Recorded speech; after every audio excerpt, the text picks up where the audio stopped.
श्रोत्राद्वायुश्च प्राणश्च मुखादग्निरजायत दीपो ज्योतिर्परब्रह्म दीपो ज्योति जनार्दनः दीपो हरतु मे पापं पूजादीप नमोस्तुते शुभं भवतु कल्याणं आरोग्यं सुख संपदम् आत्मज्योति प्रकाशाय दीप ज्योतिर्नमोस्तुते भूदीपस्थ साक्षवे नमः।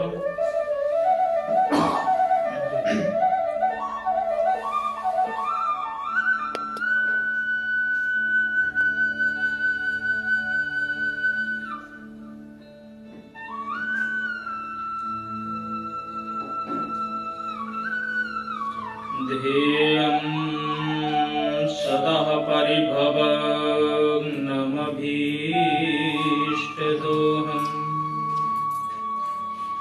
तीर्थास्पदं शिवविरिञ्चनुतं शरण्यं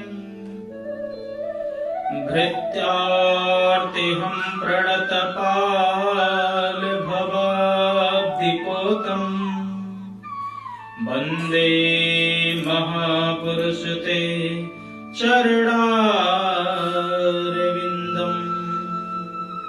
वंशी विभूषित करानवनीरदाभाग पीताम्बरः गरुडबिम्बफलाधरोष्ठात् पूर्णेन्दुसुन्दरमुखादरविन्दनेत्रा कृष्णात् परं किमपि तत्त्वमहं न जाने नारायणं नमस्कृत्यं नरं चैव नरोत्तमं देवीं सरस्वतीं व्यासं ततो जयमुदीरयेत्।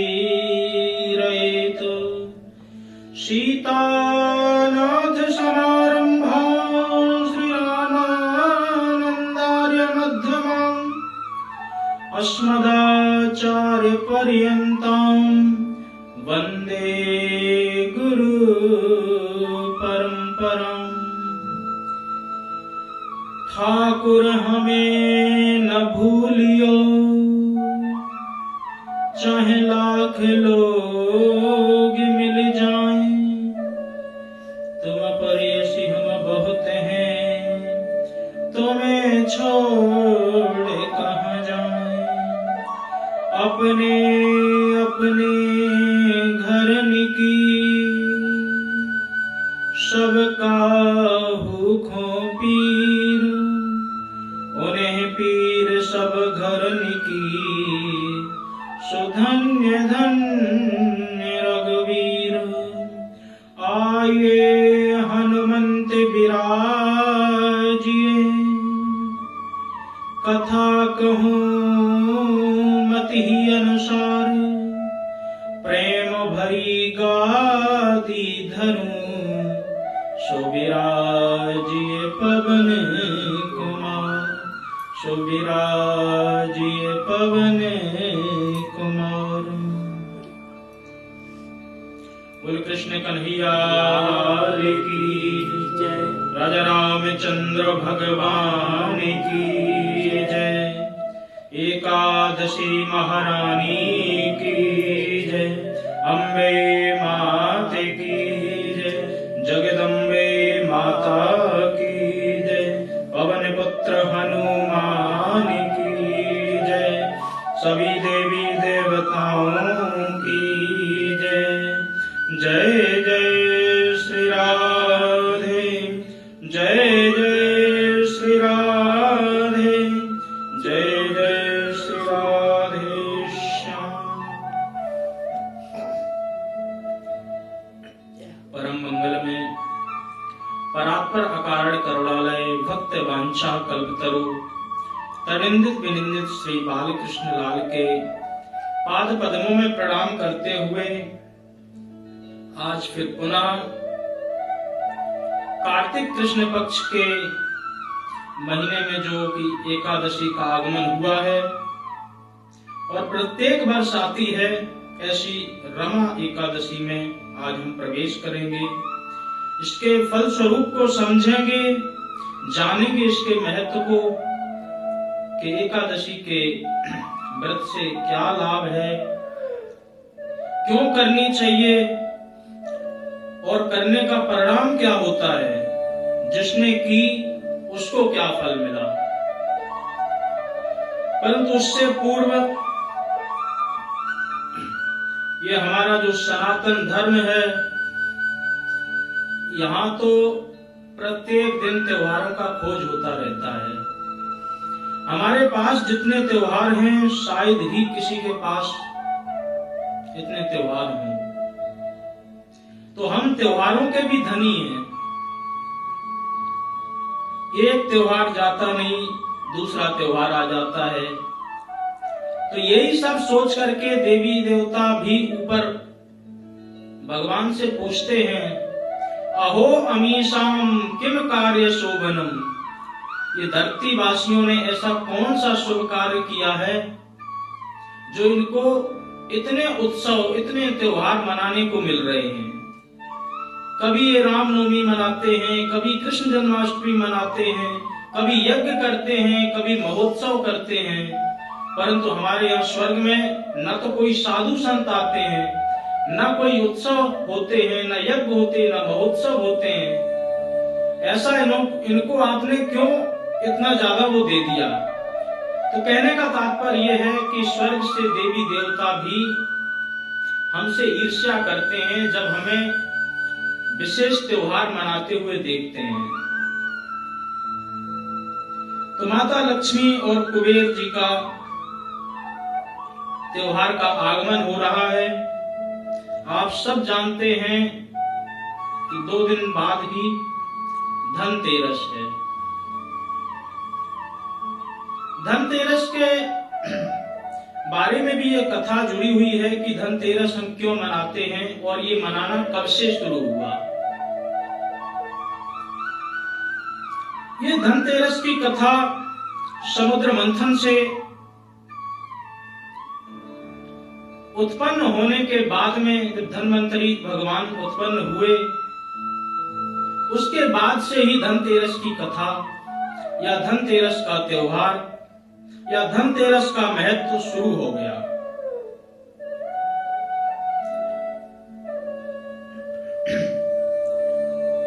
जब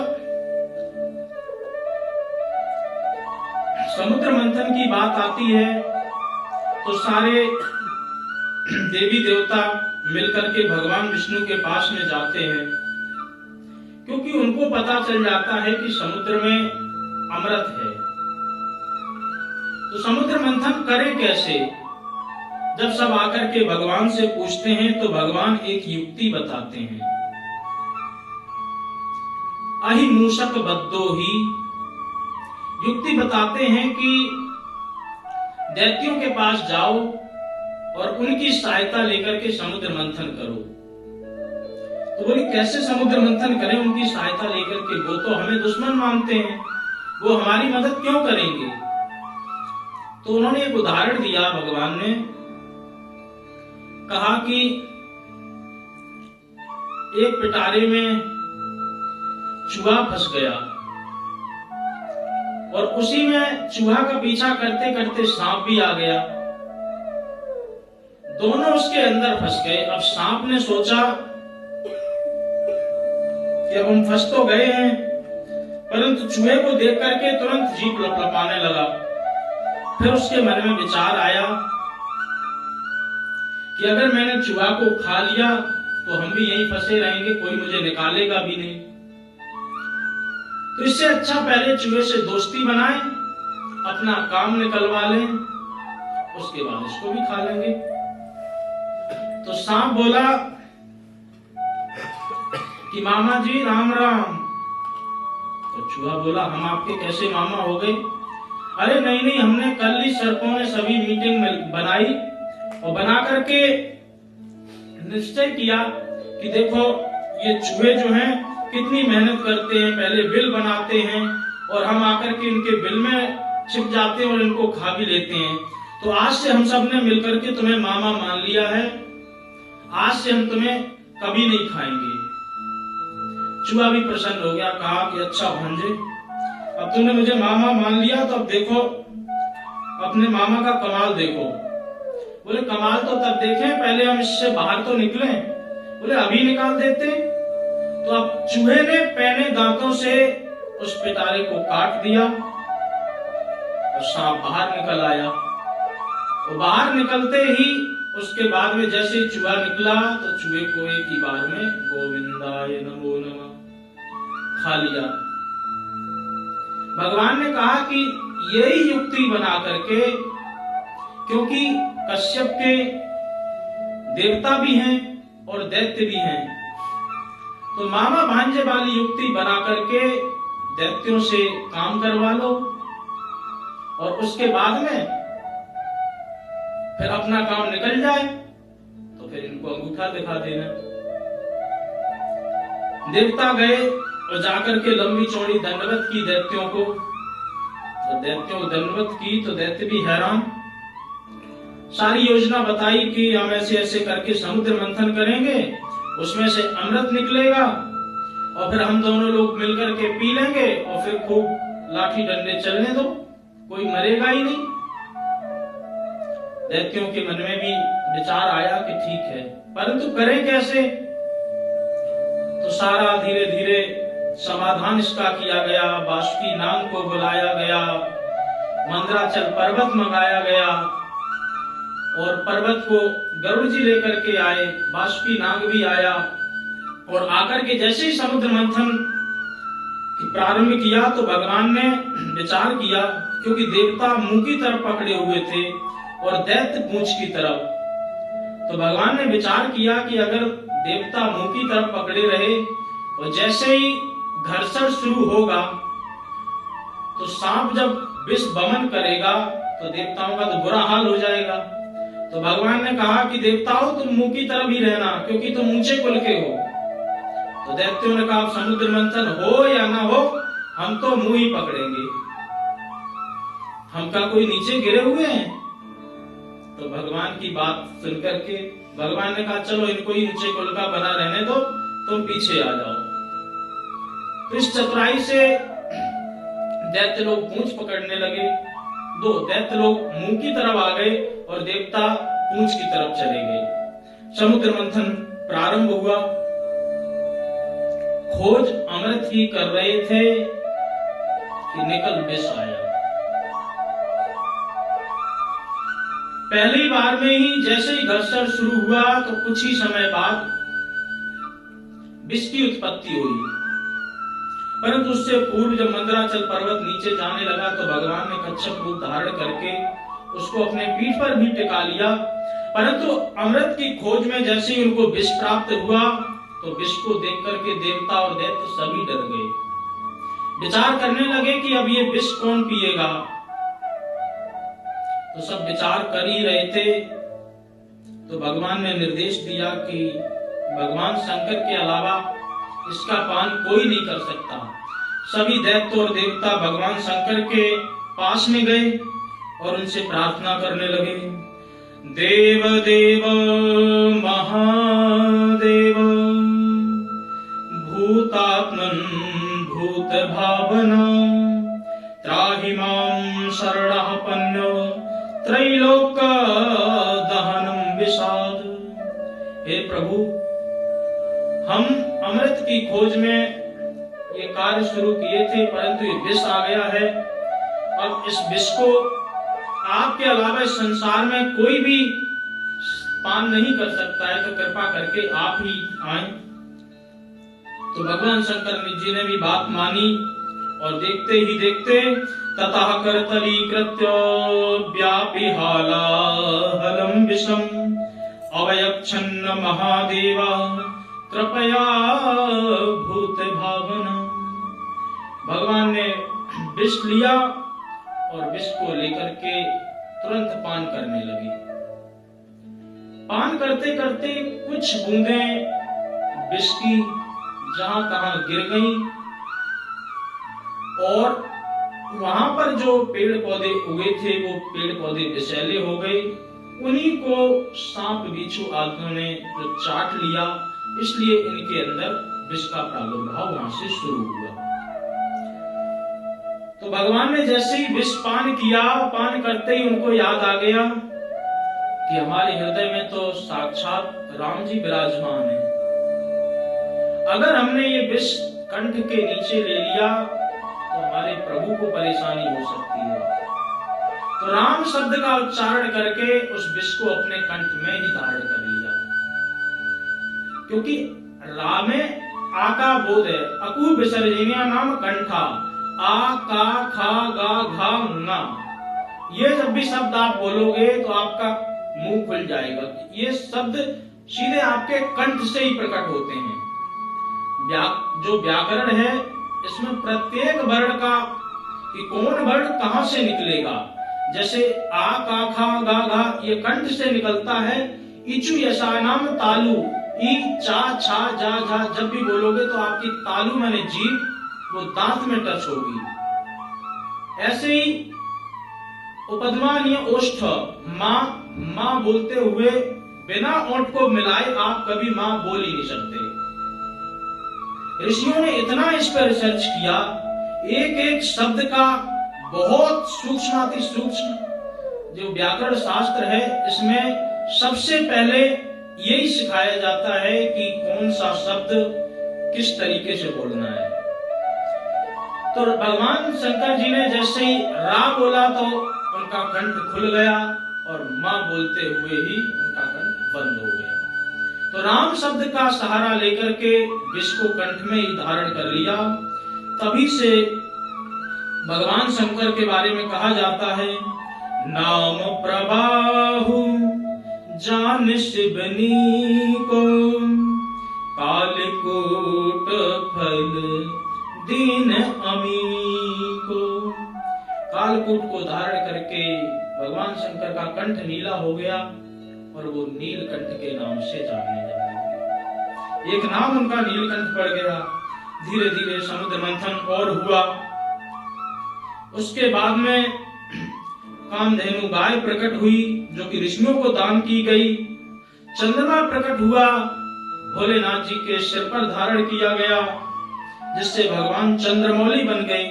उच्चैश्रवा घोड़ा हुआ, उसको बलि के पास भेज दिया गया। ऐरावत हाथी को इंद्र ने ले लिया और ऐसे कौस्तुभ मणि निकली जो कि भगवान श्री हरि नारायण के गले में धारण कराई गई। पारिजात वृक्ष निकला तो स्वर्ग में भेज दिया गया। रंभादिक अप्सराएं निकली, वो भी स्वर्ग में भेज दी गई। और इसके बाद में माता लक्ष्मी जी का साक्षात प्रादुर्भाव हुआ। माता लक्ष्मी जी का प्रादुर्भाव हुआ दीपावली के रात्रि में। श्रीमद् भागवत महापुराण के अष्टम स्कंद के अष्टम अध्याय का 8वां श्लोक, जो कि लक्ष्मी माता के प्राकट्य का श्लोक है, उसका यदि कोई भी जाप करे, पाठ करे, उस श्लोक का बारंबार निरंतर उच्चारण करे तो शास्त्रों में ऐसी मान्यता है कि उसके घर में कभी दरिद्रता का वास नहीं होता है। तो ततश्चाक्ष विरभू साक्ष रमाया भगवत्परा रजयन्ती दशकांत्य विद्युत सौदामनी तथा। माता लक्ष्मी जी का प्रादुर्भाव हुआ।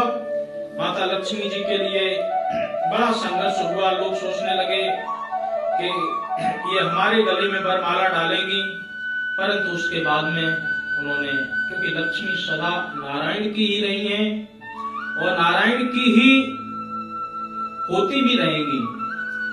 हम लोग यदि अपने आप को लक्ष्मी पुत्र माने तब तो ठीक है। कई बार हम अपने आप को लक्ष्मीपति मानने लगते हैं। जब पैसा ज्यादा आ जाता है तो हम अपने आप को लक्ष्मीपति मानने लगते हैं, तो धीरे से फिर लक्ष्मी जी भी खिसक जाती हैं। इसलिए हम लक्ष्मी पुत्र तो हो सकते हैं, लेकिन लक्ष्मीपति तो साक्षात भगवान श्री नारायण ही है। तो ऐसे करके समुद्र मंथन हुआ। उसके बाद में जो कि धनतेरस मनाया जाता है, तो साक्षात धन्वंतरी भगवान अमृत का कलश लेकर के हाथ में प्रकट हुए। इसीलिए धनतेरस का इतना बड़ा महत्व है। बोल धन्वंतरी भगवान की जय। उसी दिन अमृत का कलश लेकर के प्रकट हुए, इसलिए धनतेरस के दिन बर्तन खरीदने का विशेष महत्व होता है। बर्तनों में भी आप प्रयास करें कि लोहे और कांच का ना खरीदें। लोहे में शनि का वास होता है, इसलिए उस दिन उसका अनिष्टकारी फल मिलता है, क्योंकि उसकी पूजा भी नहीं की जा सकती है। और कांच में केतु तथा राहु दोनों का निवास माना जाता है, इसलिए सोना चांदी तांबा आदि कुछ नहीं मिले तो फिर स्टील का भी खरीदा जा सकता है। तो उस दिन बर्तन जरूर खरीदें, और बर्तन खरीद करके दिवाली के दिन पूजन किया जाता है। तो साक्षात अमृत प्रदान कराया, और अमृत प्रदान करने के बाद में देवताओं और दैत्यों में संघर्ष हुआ, मोहिनी अवतार हुआ अमृत का कलश लेकर के।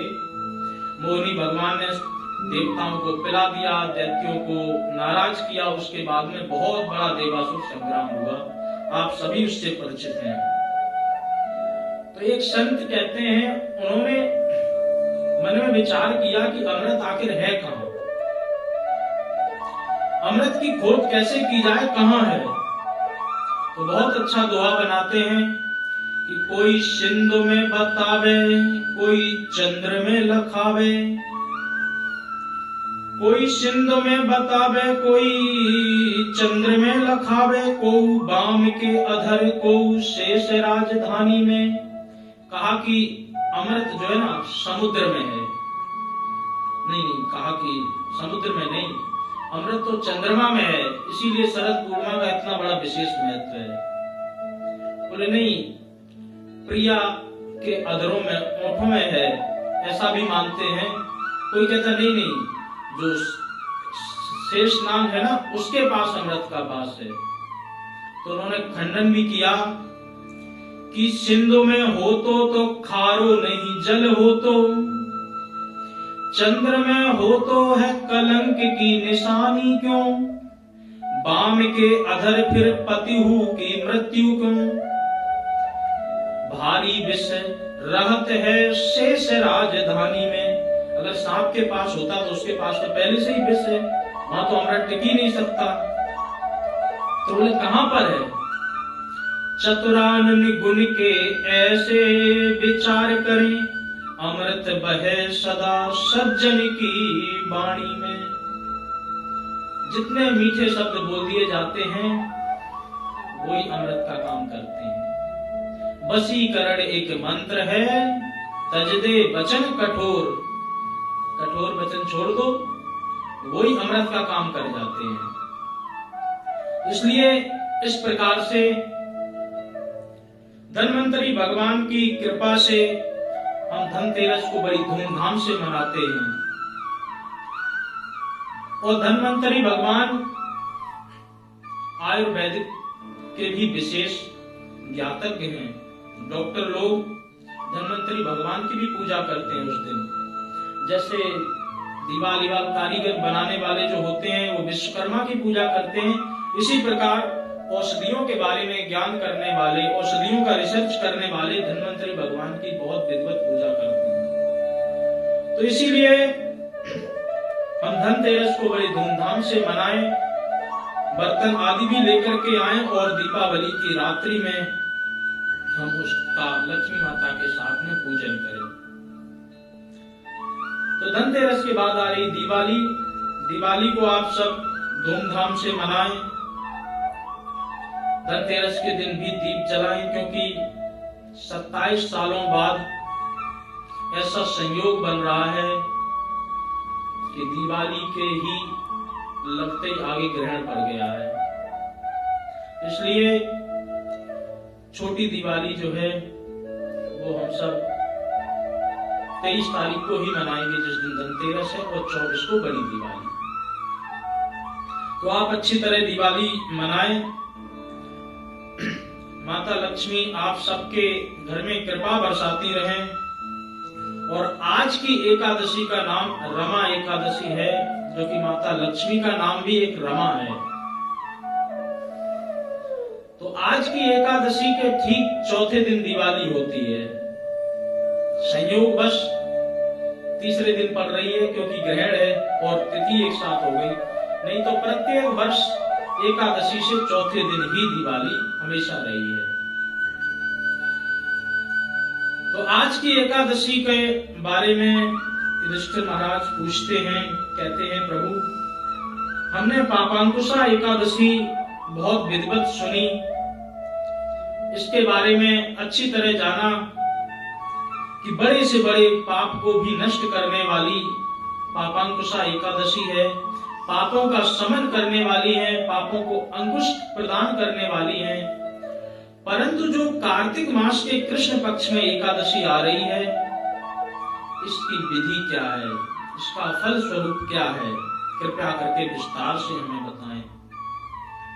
तो भगवान कहते हैं कि कृष्ण पक्ष की जो एकादशी है, इसका नाम रमा एकादशी है। यह घोर पापों को नाश करने वाली है।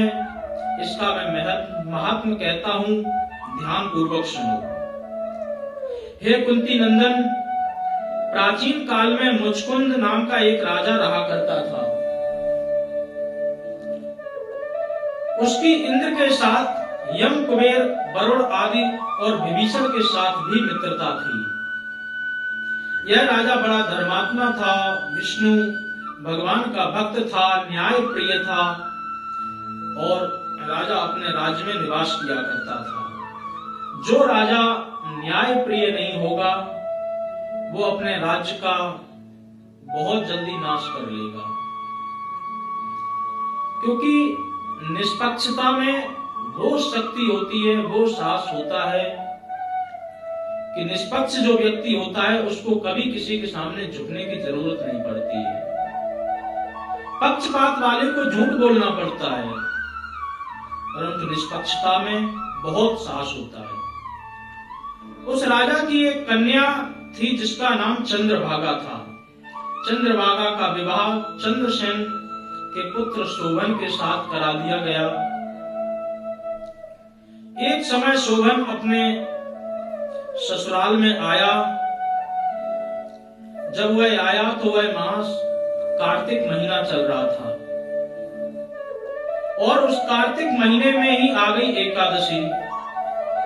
उस राज्य में जितने भी लोग रहा करते थे, उन सबका एक नियम था कि एकादशी के दिन व्रत हम जरूर करेंगे। तो कहा कि आज एकादशी है, आज आप भी व्रत करो।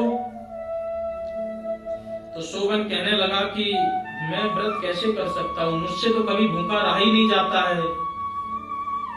तो उन्होंने कहा कि यदि तुम व्रत नहीं करोगे तो तुम्हें राज्य से बाहर जाना पड़ेगा। हमारे इस राज्य में पशु पक्षी आदि सब व्रत करते हैं, तो इसलिए तुम्हें व्रत करना ही करना पड़ेगा। यदि तुम व्रत नहीं करोगे तो तुम्हें राज्य से एक दिन के लिए बाहर जाना पड़ेगा। शोभन ने विचार किया और कहने लगे कि चलो हम व्रत करने का प्रयत्न करते हैं, व्रत का प्रयास करते हैं। तो सभी के साथ में उसने भी व्रत को शुरू कर दिया। धीरे धीरे समय निकलता गया, जागरण हुआ। जागरण होने के बाद में चंद्रभागा तो भूख को सहन कर गई, परंतु सुबह होने से पहले ही शोभन के प्राण निकल गए। व्रत का प्रयत्न किया, परंतु व्रत को वह पूर्ण नहीं कर पाया। उसके जब प्राण निकल गए तो राजा ने सोचा कि हम एक दिन इससे अच्छा अपने राज्य का नियम भी बच जाता, हम इनको राज्य से बाहर कर देते तो कम से कम इनकी मृत्यु तो नहीं होती। यही विचार करके पश्चाताप करने लगे, परंतु उसके बाद धीरे धीरे जाकर के उनकी अंत्येष्टि करवाई। अंत्येष्टि जब करवाई तो अंत्येष्टि करवाने के बाद में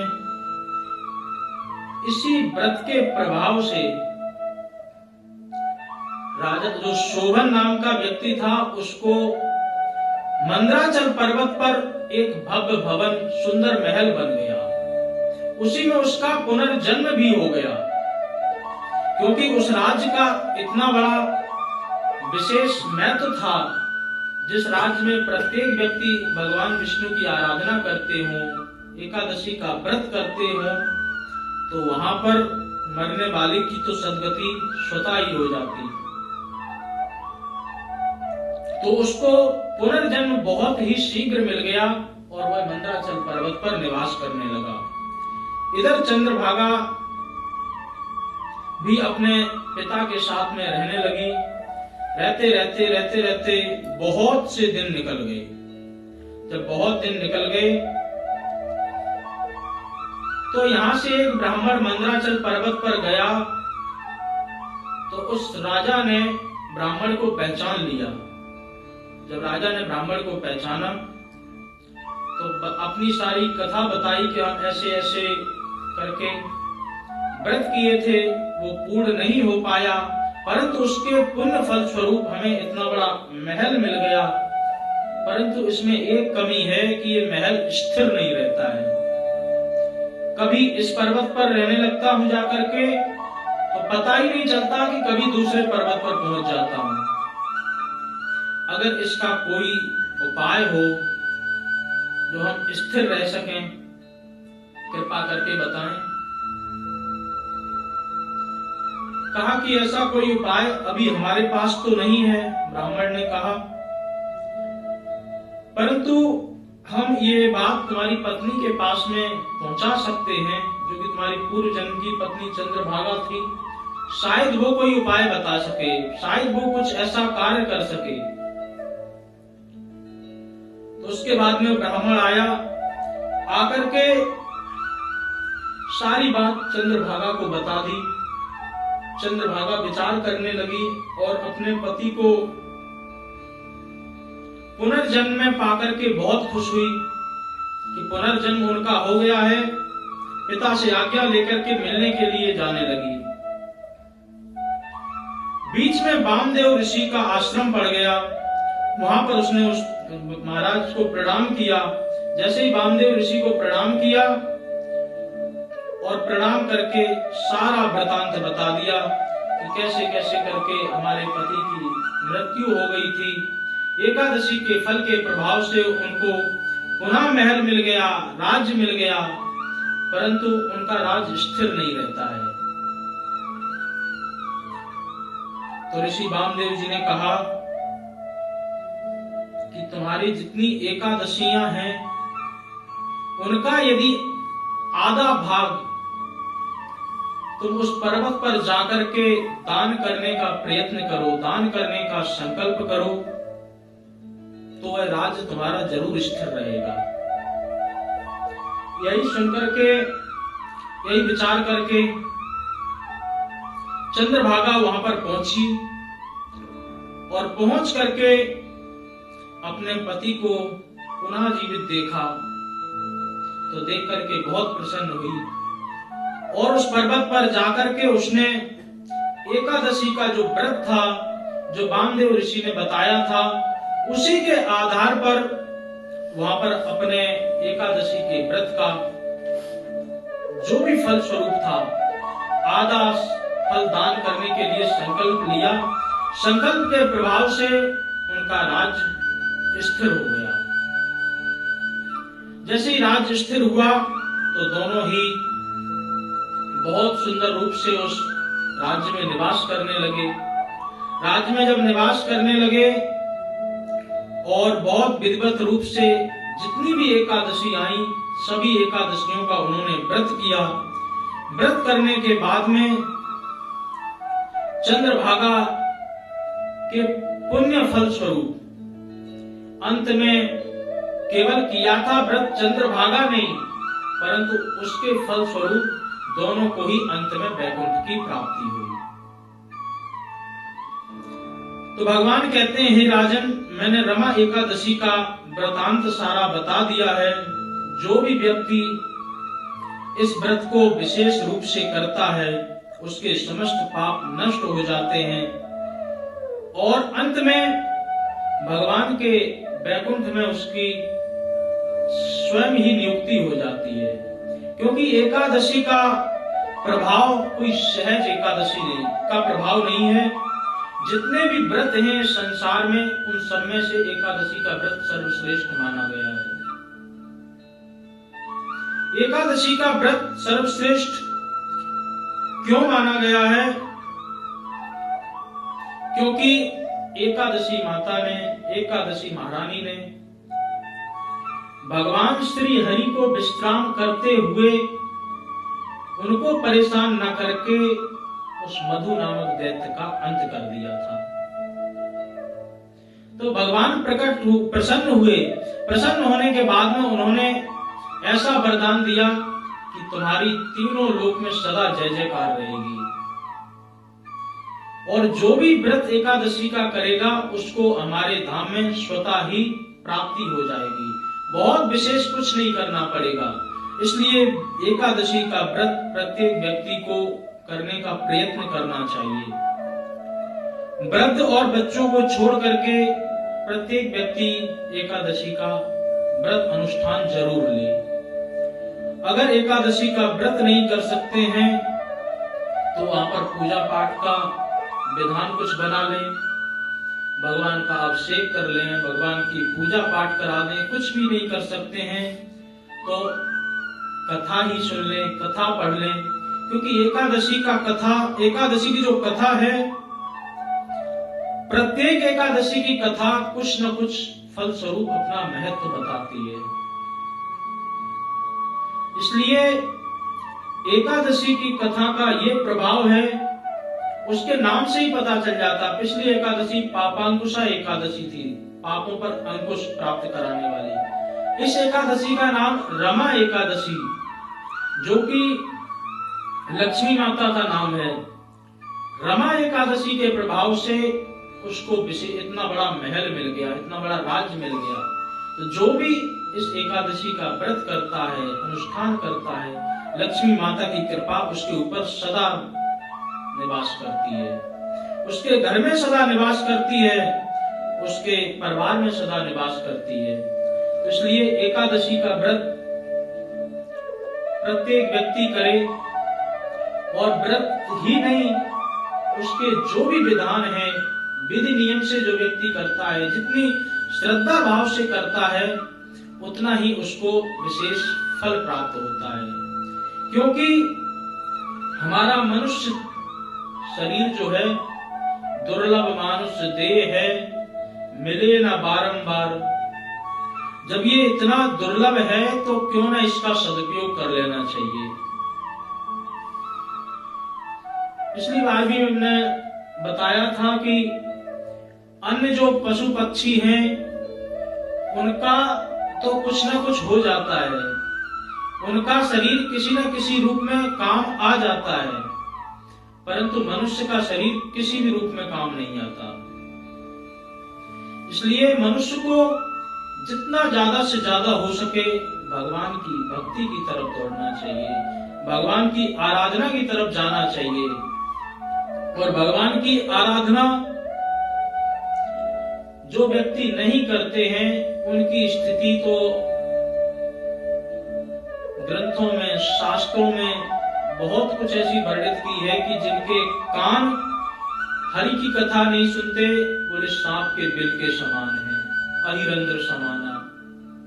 जिनकी आंखें नहीं भगवान के दर्शन को निहारती हैं, भगवान के रूप को निहारती हैं, उनकी आंखों का कोई भी मोल नहीं है, कोई महत्व नहीं है। जिनकी वाणी नहीं भगवान के गुणानुवाद नहीं करती है, उस वाणी का भी कोई लाभ नहीं। इसलिए प्रत्येक व्यक्ति को प्रयास करना चाहिए, वाणी गुणान कथनई, प्रयास करें कि वाणी से भगवान का सदा गुणगान निकलता रहे।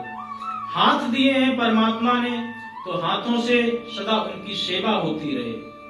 आंख दी है, आंख से उनके रूप को निहारें। संसार के भी काम करें, परंतु जो असली में हमारा लक्ष्य है उसकी तरफ ज्यादा दौड़ना चाहिए। क्योंकि दो प्रकार के हैं, एक धर्म है और एक परम धर्म है। संसार में यदि आपको रहना है तो आपको धर्म तो निभाना ही पड़ेगा। माता पिता की सेवा करो, घर परिवार करो, नौकरी करो, काम करो, जो काम है दैनिक नित्य क्रिया करो, और जीविका चलाने के लिए जो काम है वो जरूर करो। परंतु उसके करने के साथ साथ परम धर्म को भी न भूलो। और यदि धर्म के वो परम धर्म के आड़े यदि धर्म आए तो धर्म को भी उठा करके बाहर रख दो। बहुत से ऐसे प्रमाण हैं। प्रहलाद जी ने अपने पिता को त्याग दिया क्योंकि वो परम धर्म के आगे धर्म आ गया। गोपियों ने अपने पति को छोड़ दिया। ध्रुव ने माता को त्याग दिया।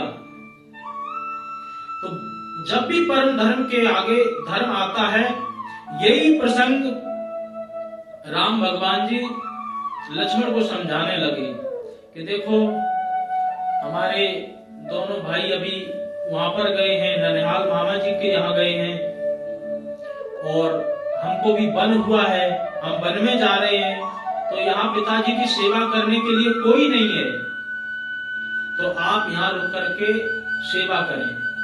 तो लक्ष्मण जी ने सीधा ही जवाब दिया कि गुरु पिता मात न जानहु काहू। बोले मैं तो गुरु को, पिता को, माता को, किसी को नहीं जानता हूं। बोले अच्छा ऐसा क्यों? बोले क्योंकि मेरे हृदय में आप निवास करते हैं। अगर ऐसी बात है, ऐसे कहने वाले तो लोग बहुत हैं, तमेव माता च पिता तमेव, सबको ही कहते हैं, परंतु हम जाने कैसे?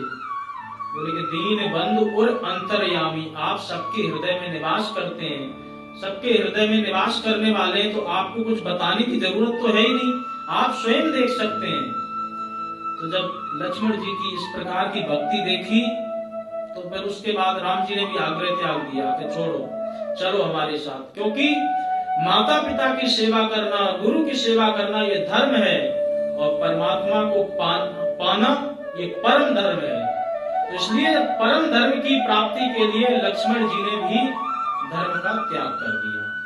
इसीलिए सर्व धर्मान परित्यज्य, जब परम धर्म की बात आए तो सभी धर्मों को तिलांजलि दे दें। सर्व धर्मान परित्यज्य माम एकम शरणम व्रजा, एक की तरफ पहुंचे। अहम त्वं पाप सर्वेभ्यो, ये भगवान का वचन है, ये भगवान की अपनी प्रतिज्ञा है कि मैं तुम्हारे सारे पापों का नाश करके मोक्षयिष्यामि मा शुचा, तुमको मोक्ष प्रदान कर दूंगा।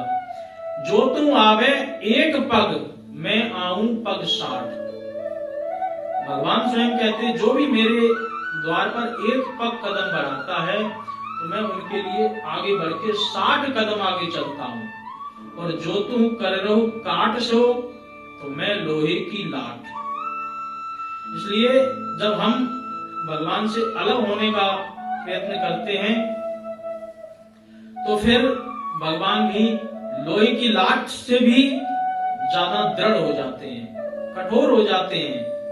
कठोर वर्षों तक तपस्या करो तब कहीं जाकर के प्रसन्न हुआ करते थे पहले प्रभु, परंतु आज हमको जब ये इतना अच्छा सौभाग्य मिला और इसमें भी अगर हम काट करेंगे तो फिर भगवान यदि लोहे के लाट बन गए तो फिर उनको मनाने का कोई भी साधन नहीं दिखता है।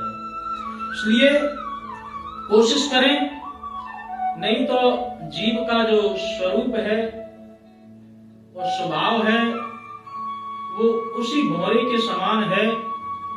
जो भौरा कमल की कुमुदनी में, वैसे भौरे में बहुत ज्यादा शक्ति होती है, लकड़ी को भी कोल करके वो पार निकल सकता है, परंतु जब वो फूल के अंदर चला जाता है उसके फूल की रस में ऐसी उसको आसक्ति हो जाती है, उसी में बैठ जाता है। जब फूल में बैठ जाता है तो कमल का फूल फिर बंद हो जाता है रात्रि में और सुबह खुलता है। जो उसकी कुमुदनी होती है वो रात में बंद हो जाती है और सुबह खिल जाती है। कमल का फूल एक अलग होता है, एक उसकी कुमुदनी होती है।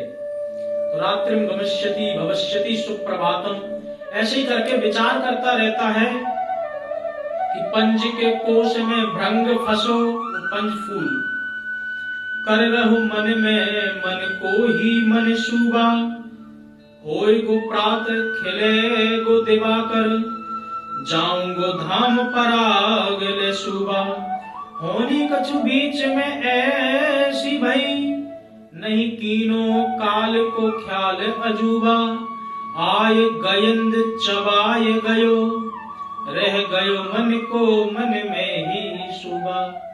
जीव की भी ऐसी स्थिति है, विषयों की आसक्ति में बुरी तरह फंसा रहता है और आज का कल पे टालता है कि कल होगा तो चलो भक्ति कर लेंगे, भगवान की आराधना कर लेंगे।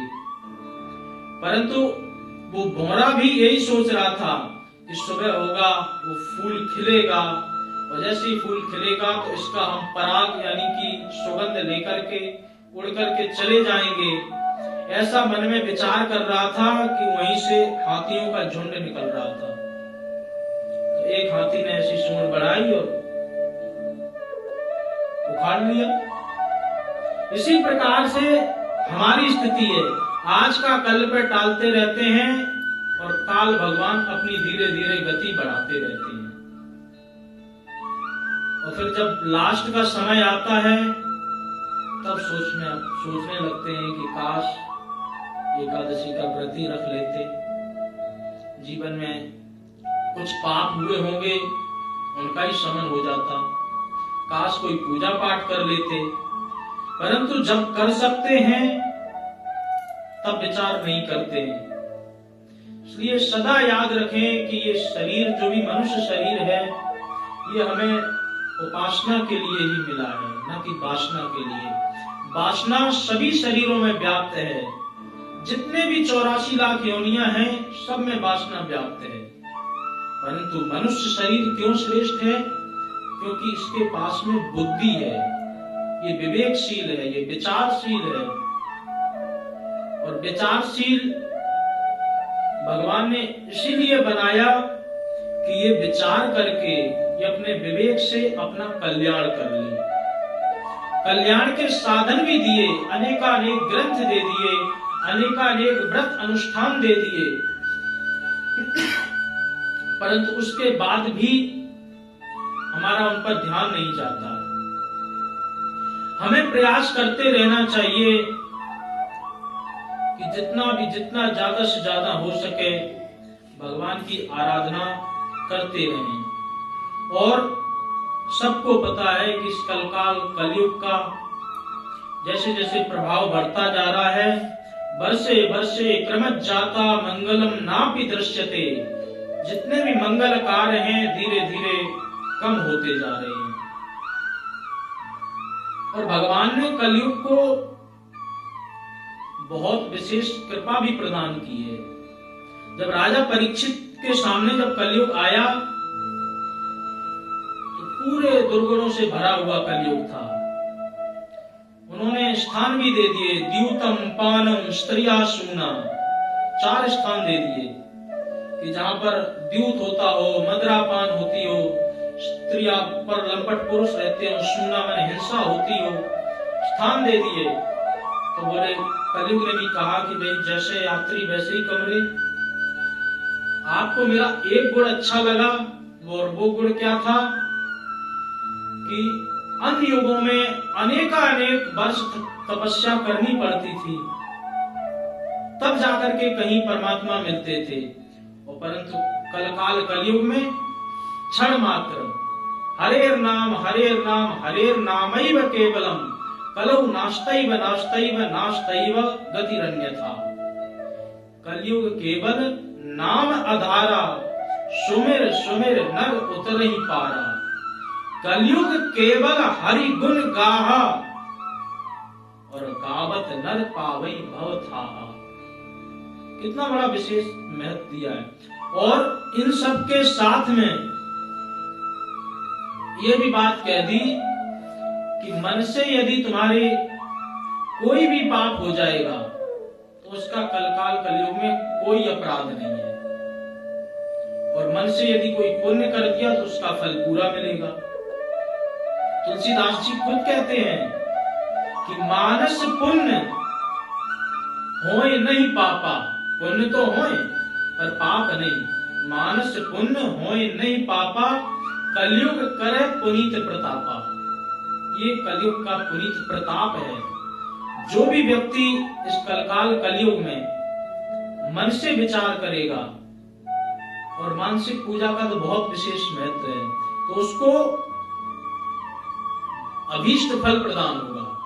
इसलिए आप शारीरिक व्याधि से ग्रस्त हैं, शरीर से यदि आप व्रत अनुष्ठान नहीं कर सकते, मन से करने का प्रयत्न करो। कितने सरल साधन चाहिए। ऋषि मुनियों ने अनेक सरल साधन बनाए हैं। आप कहीं जा नहीं सकते, आंख बंद करके मानसिक पूजा करो।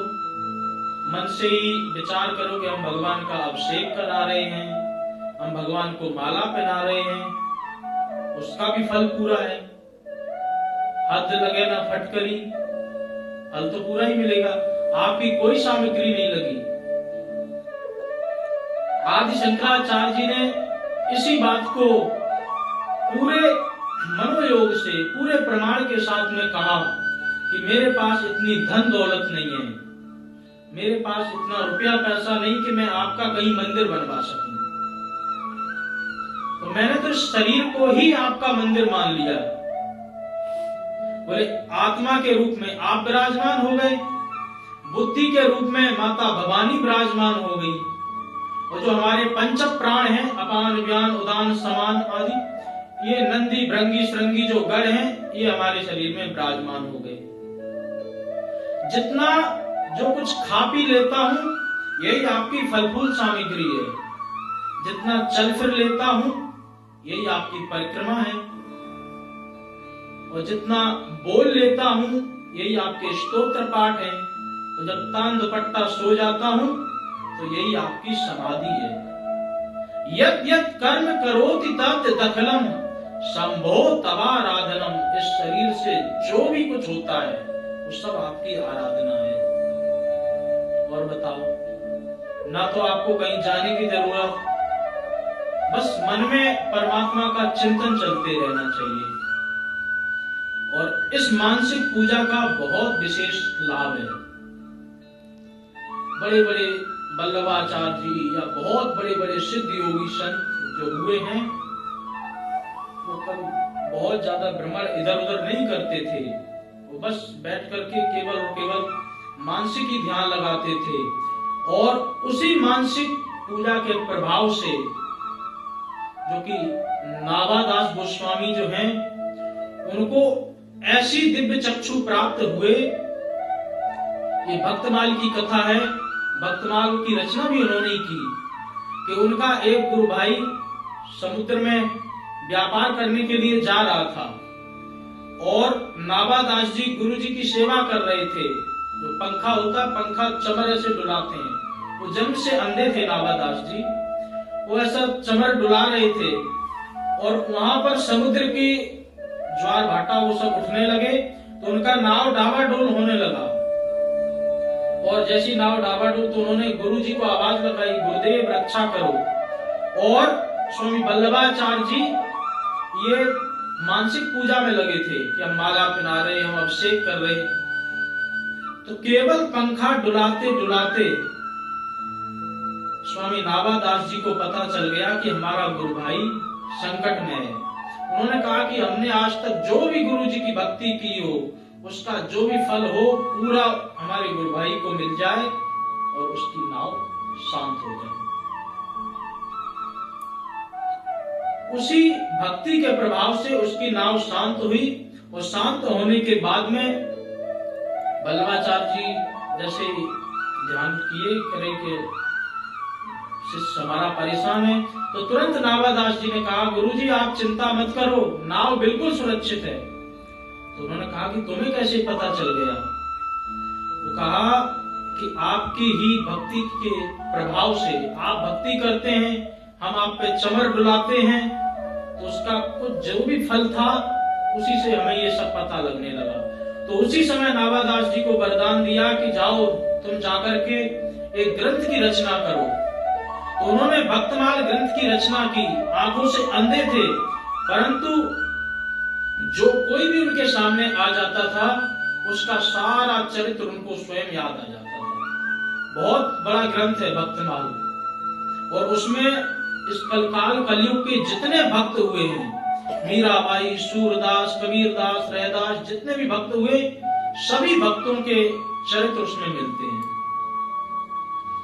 तो इसलिए मानसिक पूजा का कहने का तात्पर्य यही है कि मानसिक पूजा का बहुत विशेष फल होता है, लेकिन परेशानी यही है कि मानसिक पूजा में मन ही नहीं लगता, क्योंकि मानसिक पूजा मन से की जाती है और मन हमारा अशांत रहता है। तो मन को शांत करने के लिए हमें प्रयत्नशील रहना चाहिए। मन को जितना हम कंट्रोल करते जाएंगे उतनी हमारे अंदर शांति का वास होगा। मनुष्य जीवन श्रेष्ठ है, इसमें कोई भी 1% भी अतिशयोक्ति नहीं है, क्योंकि हम सबसे श्रेष्ठ दिखते हैं। हम श्रेष्ठ दिखने के साथ साथ में श्रेष्ठ कामों को भी कर लेते हैं, अगर हमारी वृत्ति सीमित हो। जीव जंतु जितने भी हैं, सुबह जागते हैं, पेट भरते हैं, रात में फिर सो जाते हैं, फिर सुबह जागते हैं, और जीव जंतुओं को देखते देखते हम भी धीरे धीरे जीव जंतुओं वाले ही रास्ते पे चल रहे हैं। अपने मन में स्वयं विचार करो कि हमारी दिनचर्या क्या थी और अब क्या हो गई। प्रत्येक दिन धीरे धीरे धीरे धीरे हम परमात्मा से दूर होते जा रहे हैं, क्योंकि समय तो पहले भी 24 घंटे होते थे, आज भी 24 घंटे हो रहे हैं। समय घटा बढ़ा नहीं है, हमने अपने कार्य करने की शैली को घटाया बढ़ाया है। जब भी अगर हम किसी दिन, वैसे आप कोई पूजा पाठ करती हैं और किसी दिन उठने में अगर लेट हो जाओ और कहीं जाना हो, तो सबसे पहले जो पूजा पाठ वाला टाइम है उसी की कटौती करते हैं। इसमें थोड़ी कटौती कर लेते हैं तो हम कल भी कर लेंगे। तो ये कटौती हम स्वयं करते हैं। उसके बाद में कालहि कर्महि ईश्वरहि मिथ्या दोष लगा। भगवान की इच्छा नहीं थी इसलिए नहीं हुआ, किया स्वयं ने है और इच्छा भगवान की नहीं थी। क्यों नहीं थी? क्योंकि पत्ता भी नहीं हिलता। ऐसी कुछ कहावतें हैं कि अजगर करे ना चाकरी, पंछी करे ना काम, दास मलूका कह गए सबके दाता राम, पत्ता भी नहीं हिलता है उनके बिना, तो इसलिए उन्हीं की इच्छा होगी।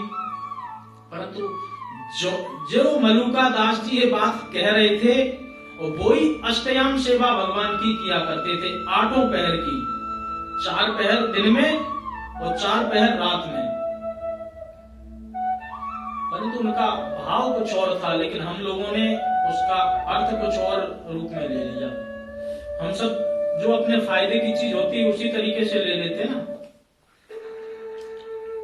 तो प्रत्येक व्यक्ति प्रयास करे, बार बार इस बात का आग्रह किया जाता है, प्रत्येक मन से किया जाता है, क्योंकि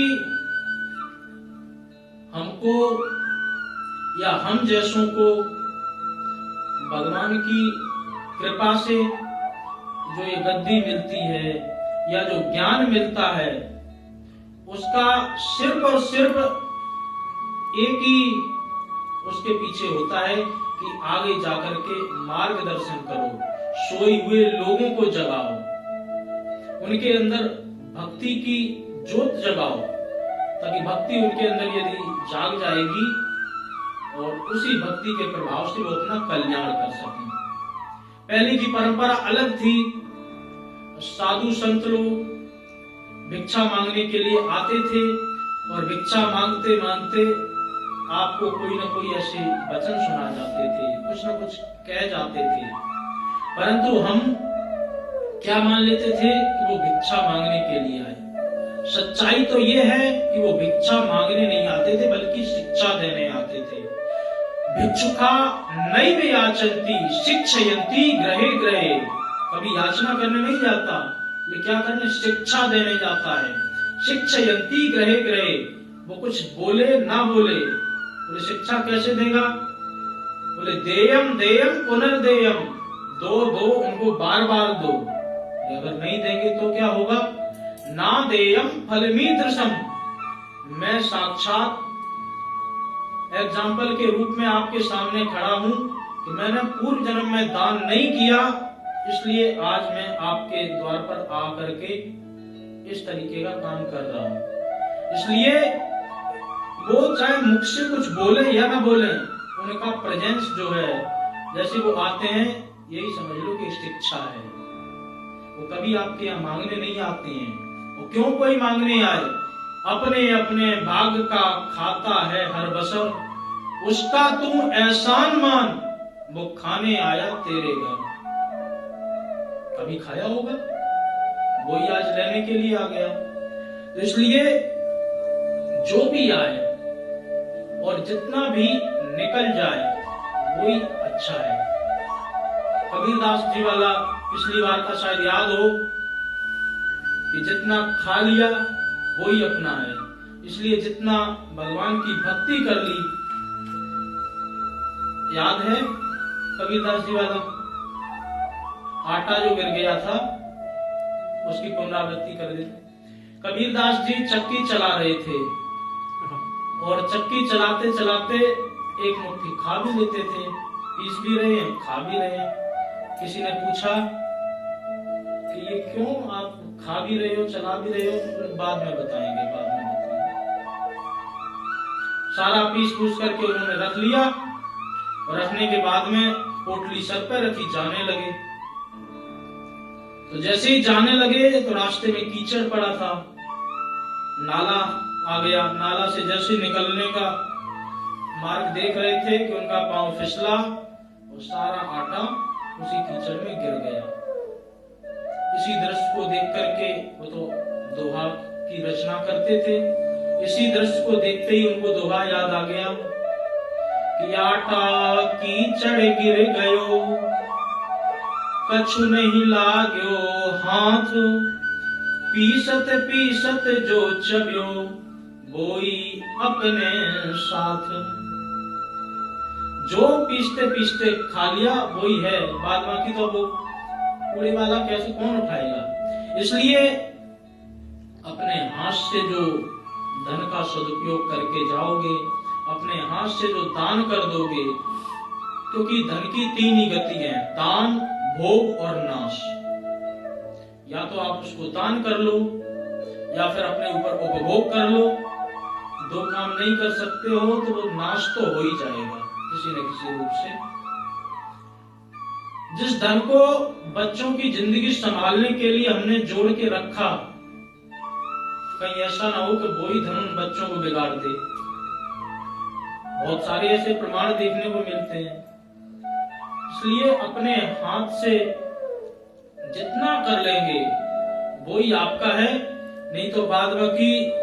एक हरिद्वार की घटना है, हरिद्वार हर की पौड़ी पे बाहर से अमेरिका कनाडा से कोई गया और जाकर के कहने लगा कि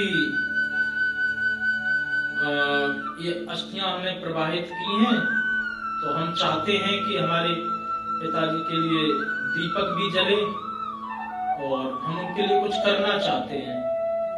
तो जो वहां पंडा पुरोहित जो होते हैं, उन्होंने सारा गुणा भाग करके बता दिया कि इतने ब्राह्मणों को खिलाने के लगेंगे, इतने का दीपक जलेगा, इतने का ये 50,000 रुपए में तुम्हारा ये महीने भर का काम हो जाएगा।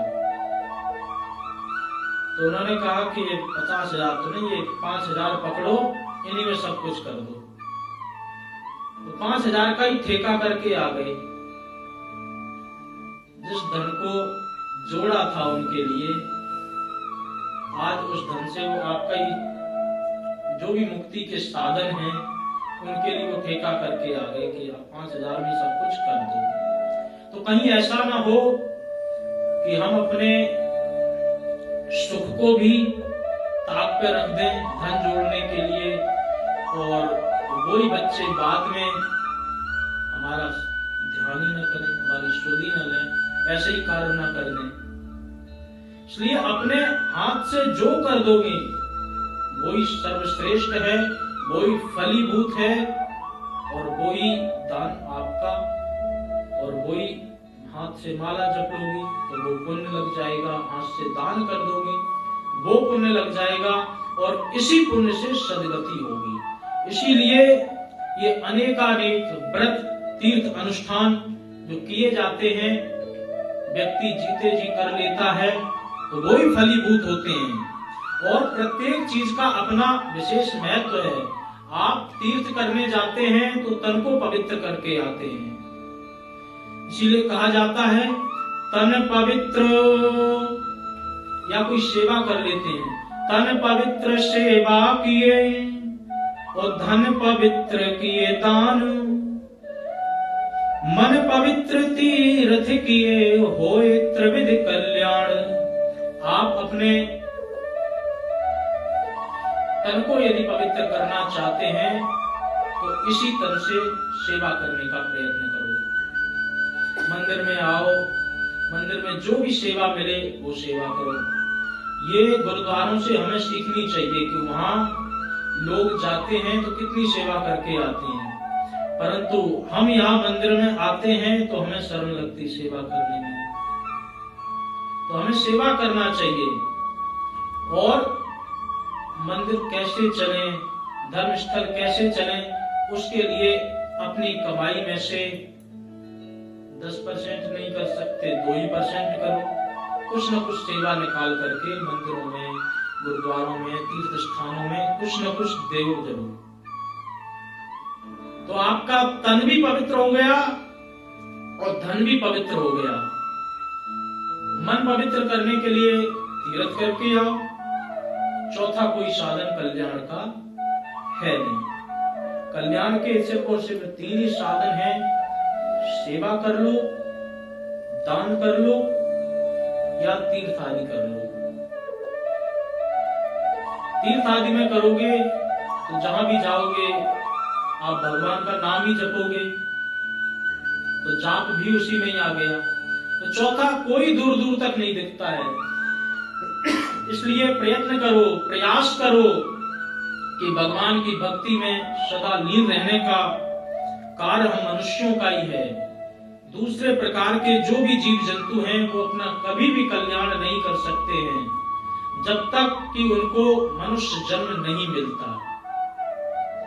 और यदि हम भी इस मनुष्य जन्म में रह करके विद्या को प्राप्त नहीं करते हैं, धन को प्राप्त नहीं करते हैं, और धन का प्राप्त होने के बाद सदुपयोग नहीं करते हैं, और कोई भी प्रकार का दान अनुष्ठान पुण्य नहीं करते हैं, तो हमारी भी स्थिति चरते हुए मृग के समान बताते नीतिकार। ऐसा न विद्या तपो न दानम ज्ञानम न शीलम गुणो न धर्मा ते मृत्यु लोके भुवि भारे भूता मनुष्य रूपेण मृगाश्चरन्ति। जैसे मृग चरते हैं घास को, वैसे ही हम भी ये रोटियां चर रहे हैं। अगर हमारे पास में ज्ञान नहीं है, दान नहीं है, धर्म नहीं है, तप नहीं है, अनुष्ठान नहीं है, जो भी कल्याण के माने साधन हैं जो हमारे पास नहीं है, तो फिर हमारा उन जीव जंतुओं में से कोई भी अंतर नहीं दिखता है। इसलिए जीव जंतु तो अपना स्वार्थ पुरुषार्थ जो करना है कर लेते हैं, और हम मनुष्य पिछड़े हैं। इसलिए हमें अनेकानेक, आपके पास में एकादशी है, आपके पास में पूर्णिमा है, आपके पास में अनेकानेक प्रत्येक दिन है। शंकर भगवान का सोमवार को कर लो, हनुमान जी का मंगलवार को कर लो। हर एक दिन आपको दिया गया है, जिस दिन सुलभ हो उस दिन उनकी आराधना करो, और किसी की भी आराधना किसी भी दिन करो, कोई उसमें आपको हानि नहीं है। हम अगर आराधना करेंगे, हम अगर भगवान की भक्ति करेंगे तो आज नहीं कल वो फलीभूत होनी है, और आज का किया हुआ हमारा तप या साधन यही कल को काम आएगा, क्योंकि अनेकानेक जन्मों की इस जन्म में तो बन सकती है, और परंतु इस जन्म में भी यदि हमने नहीं बना पाई तो आगे बनने की कोई भी दूर दूर तक कोई भी ऐसा मार्ग नहीं दिख रहा है। इसलिए प्रयास करें कि इस जन्म की इसी जन्म में बना लें, दूसरे जन्म पे ना छोड़ा जाए। पता नहीं दूसरा जन्म मिला और वो भी किस योनि में मिला, और आज जो हम भक्ति कर लेंगे, साधना कर लेंगे, ये कल कैसे काम आएगी। जैसे कि साइकिल चलाने वाला व्यक्ति है, साइकिल को चला रहा है, वो चलाते चलाते वो थक गया, तो उसके बाद जितनी उसने पेडल में गति दे दी है, उसके गति के प्रभाव से काफी दूर तक वो उसकी साइकिल चली जाएगी। और अभी इस अवस्था में यदि हमने जो भी भक्ति कर ली, जो सत्संग कर लिया, जो भगवान का भजन कर लिया, बुढ़ापे में यदि हमसे नहीं होगा तो इसी भजन के प्रभाव से, इसी भक्ति के प्रभाव से, इसी साधना के प्रभाव से हमारा सहज आगे के जो रास्ते हैं वो सहज आराम से ही निकल जाएंगे। इसलिए करने का प्रयत्न करो। बार बार यही कहा जाता है कि भगवान की भक्ति के बिना कोई भी सहारा नहीं है, क्योंकि चेतावनियां जो देते हैं, चेतावनियों के पीछे यही होता है कि प्रत्येक सांस जो है वो हमारी परमात्मा के अधीन है। लगा हर सांस पर पहरा, मौत का बेखबर सुन ले, पता क्या कौन सी श्वास को तेरी मौत चुन ली। है जब तक श्वास तब तक तू, अगर चाहे तो कुछ कर ले, भजन भगवान का कर ले, खजाना नाम से भर ले। नहीं तो निकल जाएगा कौड़ी का दम। जो ये दम रूपी कौड़ी है, निकल जाएगा कौड़ी का दम, न कोई फिर पास बैठेगा, न कोई फिर कहे मेरा। जब ये शरीर से हमारे निकल जाती है चेतना तत्व, आत्मा तत्व, उसके बाद में कोई भी हमसे कुछ भी नहीं पूछता है।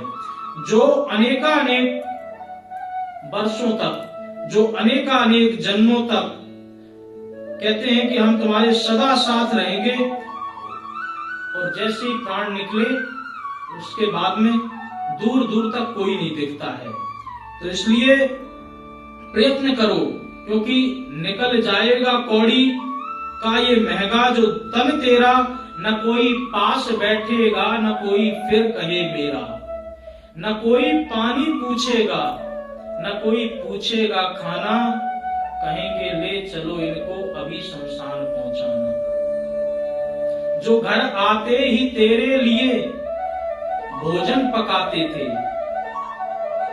बड़े आदर और सत्कार से बैठकर तुझको खिलाते थे, अनेकानेक चीज लाते थे। कोई सोडा की बोतल लाता, कोई दूध लाते थे, कोई कोका, कोई लिमका, कोई कॉफी पिलाते थे। मगर वे अब तेरे घर में रहते भी भोजन नहीं पकाएंगे, कड़ी चावल या रोटी दाल कुछ भी नहीं बनाएंगे, नहीं वे खाएंगे कुछ भी, नहीं तुझको खिलाएंगे। काम सब छोड़ करके पहले तुझे मरघट पहुंचाएंगे। ये चेतावनी है। अगर भक्ति भाव में वैसे मन नहीं लगता तो चेतावनी बार बार सुननी चाहिए। तो उससे क्या होगा, शरीर का जो शरीर के प्रति हमारी आसक्ति है उसमें थोड़ा सा जब प्रभाव पड़ेगा तो हो सकता है इसी रूप में लग जाए। तो इसलिए वहां भी जब आपको मरकट ले जाएंगे तो वहां भी क्या करेंगे, वहां जाकर करेंगे क्या, उसे भी ध्यान से सुन ले, समझ आ जाए तो अच्छा सा कोई रास्ता चुन ले।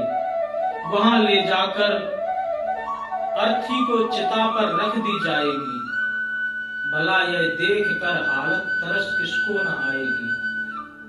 मगर कर क्या कोई सकता नहीं अब कोई चारा है, भजन भगवान के बिन अब कोई नहीं सहारा है।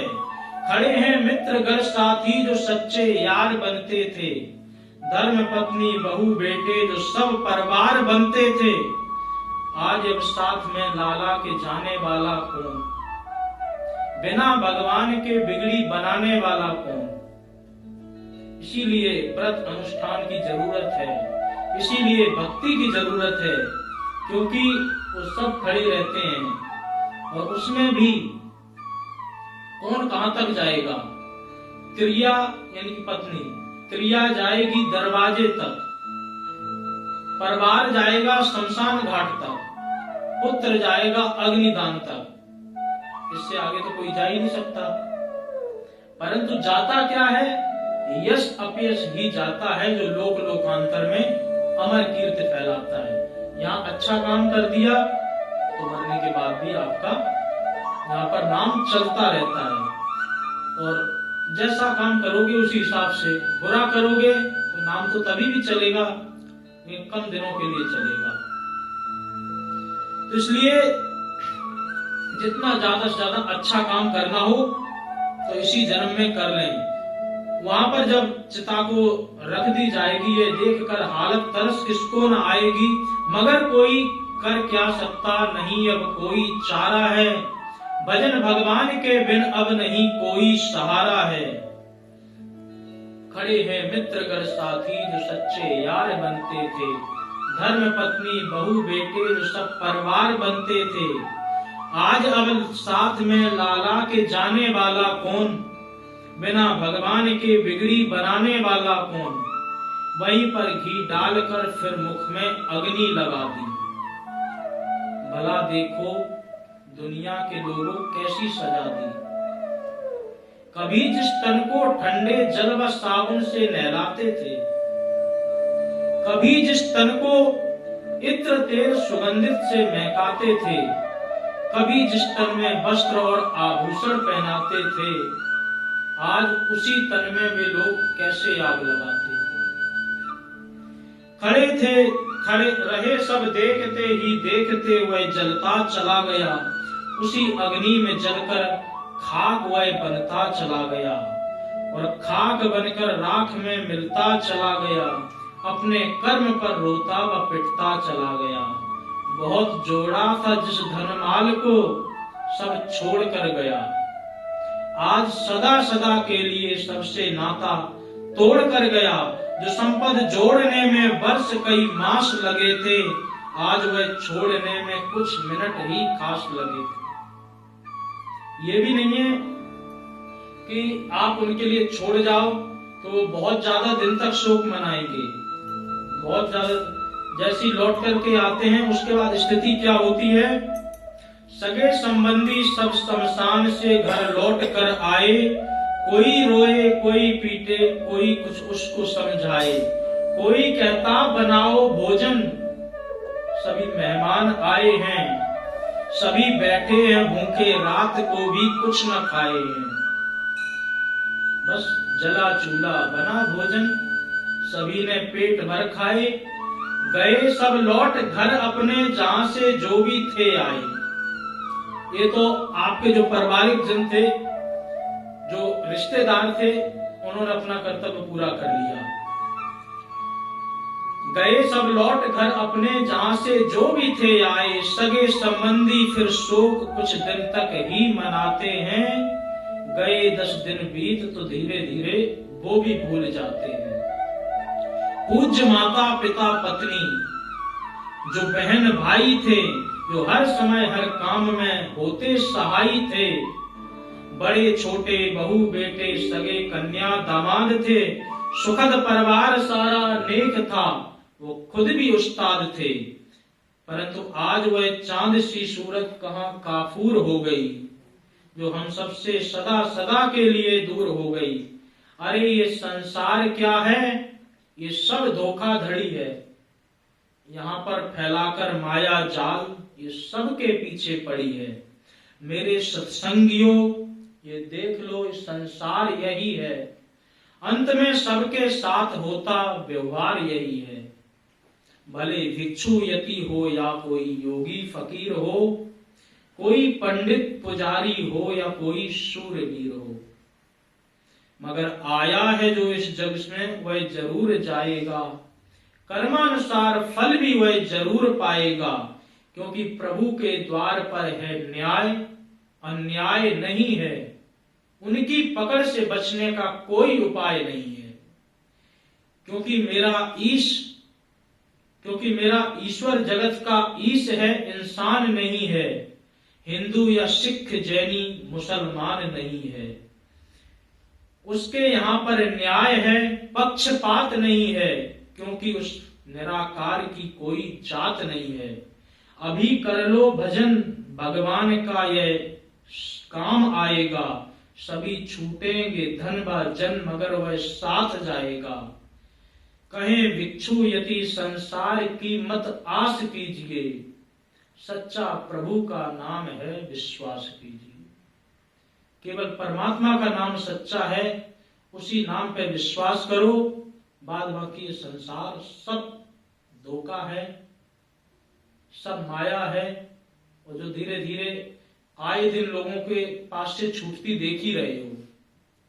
तो इसलिए परमात्मा की भक्ति में जितना भी हम मन लगाएंगे, जितना भी अपने शरीर का योगदान देंगे, वो ही आपका है और वो ही आपके जीवन में आगे आने वाला है। नहीं तो आपको दूर दूर तक कोई भी साथ में खड़ा हुआ नहीं दिखेगा। जब व्यक्ति का धीरे धीरे उम्र जब ढलती जाती है, जब बुढ़ापा आता है, तो उसके साथ में भय भी प्रकट होता है। जब उसको डर लगता है तो आसपास सब जगह देखने का प्रयत्न करता है। भले ही उसके सगे संबंधी पारिवारिक जन सब खड़े रहते हैं, परंतु उसके बाद भी उसका डर जो है ना दूर होता ही नहीं।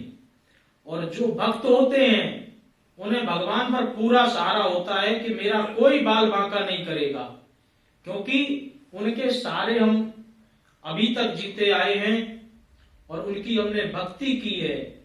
सदा सुनते आ रहे हैं कि भक्ति में शक्ति होती है, भक्ति करने वालों का कोई भी कभी बाल बांका नहीं करता है। तो इस विश्वास के साथ में वहां पर वो भय थोड़ा सा कम हो जाता है। इसलिए हमें भगवान की जरूरत है, भगवान की भक्ति की जरूरत है, परमात्मा की तरफ जाने की जरूरत है। क्योंकि परमात्मा, सच पूछो तो हम सब जीवात्मा हैं और वो परमात्मा है। आत्मा का परमात्मा में मिलन एक ना एक दिन जरूर होगा और उसी का नाम मोक्ष है।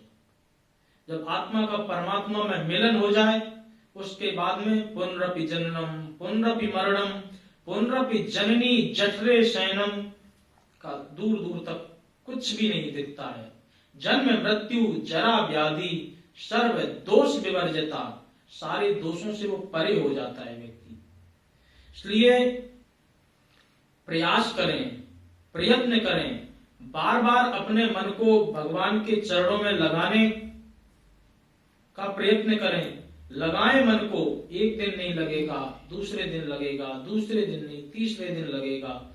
और ये जो भक्ति की सीढ़ी है, अगर आज आपने साधना करके आप इतने ऊपर पहुंच गए हैं और फिर कुछ दिन तक साधना छोड़ दी है, व्रत अनुष्ठान सब छोड़ दिए हैं, जब से आप शुरू करेंगे वो आपको जीरो से शुरू नहीं करनी पड़ेगी, वो आपको यहीं से शुरू करनी पड़ती है।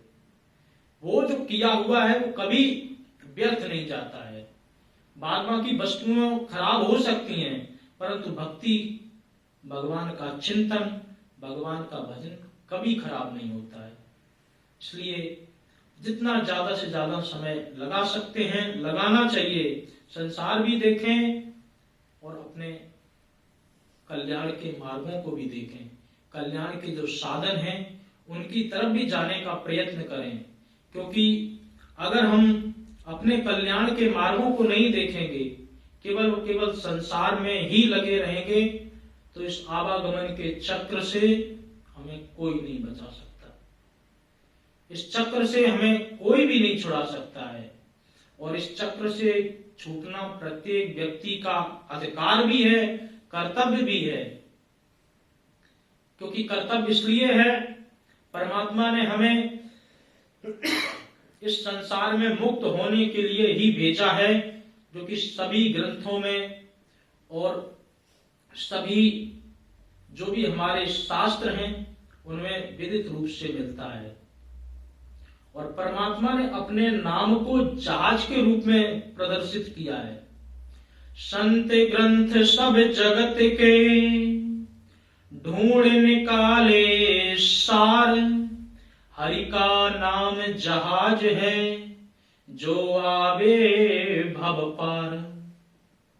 अंत समय हरि नाम ले करे देह का त्याग, भिक्षुयति मति विमल हो हरि पद में अनुराग। अगर ऐसी स्थिति बन जाती है तो कल्याण में कोई भी साधन आपको फिर करने की जरूरत नहीं है। क्योंकि होता क्या है, जन्म जन्म मुनि जतन कराई, अंत राम कह आवत नाई। अनेकानेक वर्ष से तपस्या जो साधु संत करते आ रहे थे, और जब जो अंतिम समय आया उसमें उनकी करनी बिगड़ गई। उस समय मुंह से राम शब्द निकला ही नहीं। जड़ भरत जी सारा घर द्वार सब कुछ छोड़ करके जंगल में गए तपस्या करने, और वहां पर उनका जो मोह है एक हिरनी के बच्चे के साथ में हो गया। जब हिरनी के बच्चे के साथ में उनका मोह हुआ तो परिणाम क्या हुआ, हिरनी के बच्चे के ही रूप में उनको अगला जन्म मिला। अंते मति सागति, जैसा अंतिम क्षण आपका होगा उसी प्रकार से आपको जन्म मिलेगा। अजामिल जिंदगी भर पाप करता रहा, अंत में गलती से नारायण शब्द बोल दिया, कल्याण हो गया। कैमरा खींचने वाला आपकी फोटो खींच रहा है, कई बार कितनी अच्छे सज धज के बैठते हैं, उसके बाद भी फोटो बिगड़ जाती है। और कई बार ऐसे ही कहीं खोए होते हैं तो बहुत अच्छी फोटो आ जाती है। तो यही है कि बहुत सावधान रहने वाले भी गिरते हुए देखे गए, और जो कुछ भी नहीं करते थे वो मुक्त हो जाते हैं। तो इसका मतलब ये बिल्कुल नहीं है कि कुछ ना करें, सावधान तो हम जरूर रहें, क्योंकि सावधान रहना ही हमारा स्वरूप है, हमारा स्वभाव है। इसलिए हम भगवान की भक्ति करें, भगवान के चरणों का सहारा लें, क्योंकि भगवान के चरणों में ही सद्गति है, मुक्ति का वास है, और शांति है, समृद्धि है, सब कुछ है भगवान के चरणों में। इसलिए भगवान के चरणों का हम बार बार वंदन करें, बार बार उनके चरणों का चिंतन करें, उनके स्वरूप का चिंतन करें, उनके नाम रूप का चिंतन करें, और चिंतन करके अपने इस जन्म को, जो हमको ये जन्म मिला है, इस जन्म को इसी जन्म में सफल करने का प्रयत्न करें। फल तो परमात्मा के हाथ में है, परंतु अच्छा कर्म तो हमारे हाथ में है। तो हम अच्छा कर्म करें, और जितने अच्छे कर्म हमसे होते जाएंगे वो हमारा बैंक बैलेंस बनता जाएगा। इन्हीं विचारों के साथ में आप अपने जीवन को आगे बढ़ाने का प्रयत्न करें। आज की एकादशी की जो कथा है उसका सिर्फ और सिर्फ यही विशेष महत्व है कि आप भक्ति करते करते कोई भी आपको बड़ी से बड़ी परेशानी भी आ जाए, आपकी भक्ति खंडित भी हो जाए, परंतु उसका फल फिर भी नष्ट नहीं होता है, किसी न किसी रूप में आपको फल मिल ही जाता है।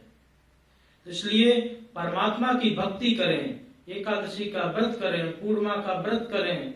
व्रत नहीं कर सकते हैं तो भगवान का नाम लें। भगवान का नाम लेने का भी अगर समय नहीं है तो कम से कम दर्शन ही करके आए। अगर जबान को, अपने मुंह को कष्ट नहीं देना है तो पैरों को कष्ट दे करके जहां भी भगवान के विग्रह हैं उनके दर्शन करके आए। और यदि दोनों काम करें तो और भी अच्छा है। तो इन्हीं विचारों के साथ में आज की एकादशी की कथा का यहाँ पर पूर्ण विराम। अब आने वाली जो एकादशी है वो देव प्रबोधिनी एकादशी है, देव उठावनी एकादशी है। उस दिन जो कि देवशयनी एकादशी को भगवान श्री हरि अपने शेष नाग पर शयन के लिए गए थे, उस दिन वो योग निद्रा से जाग जाएंगे। और उस दिन योग निद्रा से जागेंगे तो सभी शुभ मंगल कार्य जो है उस दिन से शुरू हो जाएंगे। तुलसी विवाह आदि या जो भी शुभ कार्य, गृह प्रवेश, गृह मुहूर्त जो भी करना हो उस दिन से शुरू हो जाते हैं। तो इसलिए आने वाली एकादशी 4 तारीख को, 4 नवंबर को है। तो देव प्रबोधिनी एकादशी में भी आप आए। उससे पहले पूर्णिमा आती है, पूर्णिमा में भी आए। और एक विशेष बात ध्यान करें कि आप दिवाली में हर समय दीप प्रज्वलित करते हैं, तो इस बार प्रयत्न करें कि दीप जब हम प्रज्वलित करते हैं तो जितना अंधकार होता है वो दूर हो जाता है। तो इस बार ज्ञान के दीप तेल के दीपों के साथ प्रज्वलित करें ताकि हमारे हृदय में पड़ा हुआ अंधकार वो भी दूर हो जाए।